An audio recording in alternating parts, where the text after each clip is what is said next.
Por que o ser humano, mesmo tendo consciência da própria morte, tem tanta dificuldade em lidar com ela?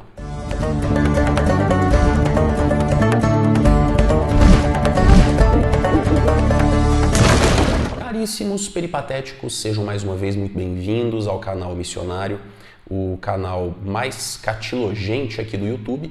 E eu, professor Renan, hoje trago para vocês um tema denso, um tema muitas vezes difícil, que muita gente prefere evitar, mas que deveria ser encarado com maior naturalidade no nosso cotidiano: a morte.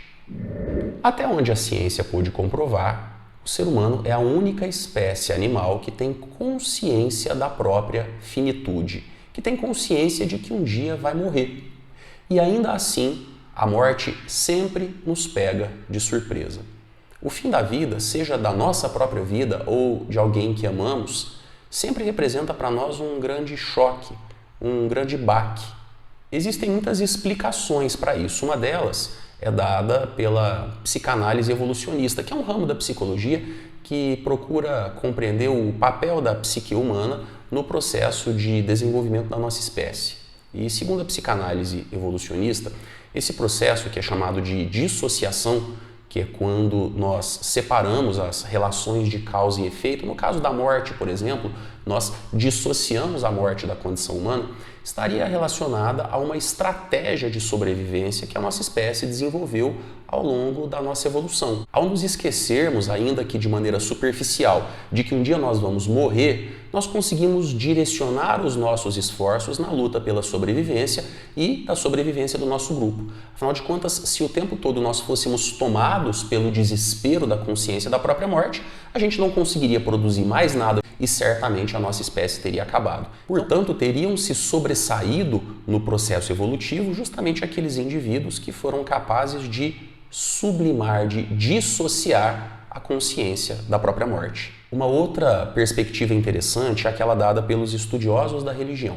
Segundo eles, a morte é o fator responsável pela existência das religiões. O homem teria desenvolvido a sua consciência de fé, a sua esperança na existência de algo sobrenatural, com o propósito de explicar o fim da existência, de atribuir um sentido à morte.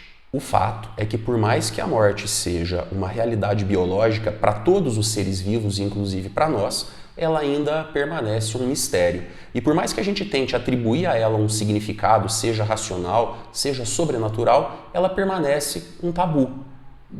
Na filosofia, mais especificamente, nós vamos encontrar 3 abordagens distintas para o tema da morte. São 3 explicações ou 3 sentidos diferentes que a morte tem no escopo das investigações filosóficas.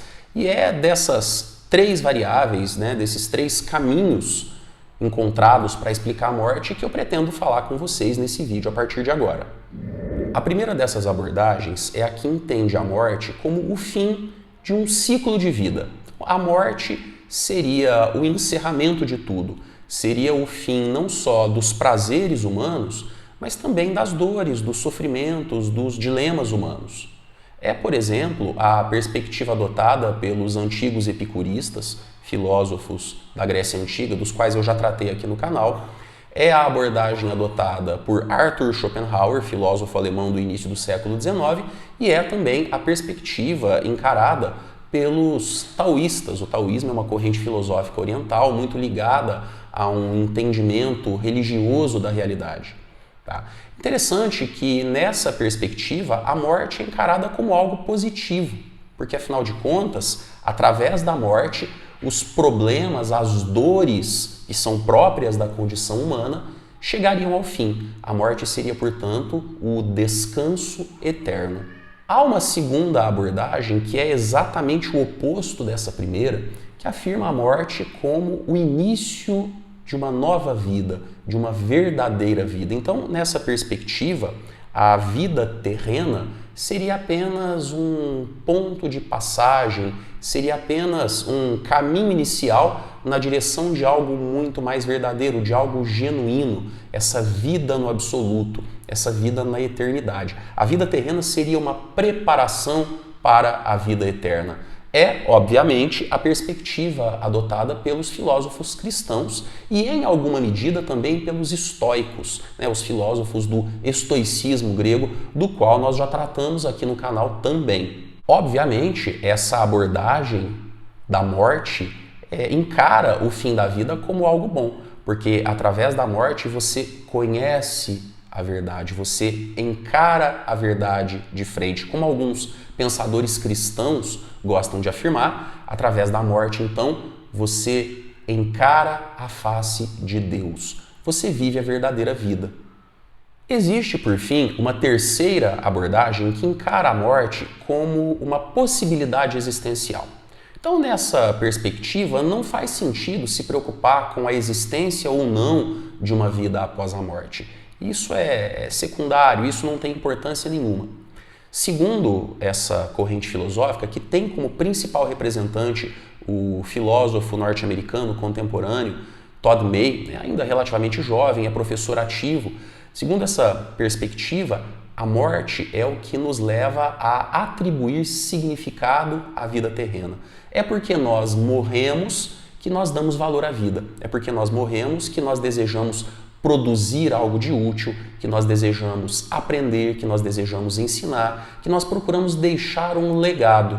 É interessante que, de uma outra forma, essa perspectiva é adotada também em um conto do genial escritor argentino Jorge Luis Borges. Esse conto chama-se Os Imortais. E sem querer dar spoiler, mas essa história conta, narra as aventuras de um homem que procura o suposto reino dos imortais. E ele, de fato, encontra esse reino. Mas ao chegar lá, ele tem uma profunda decepção, porque ele conhece os tais homens imortais e descobre que são trogloditas infelizes.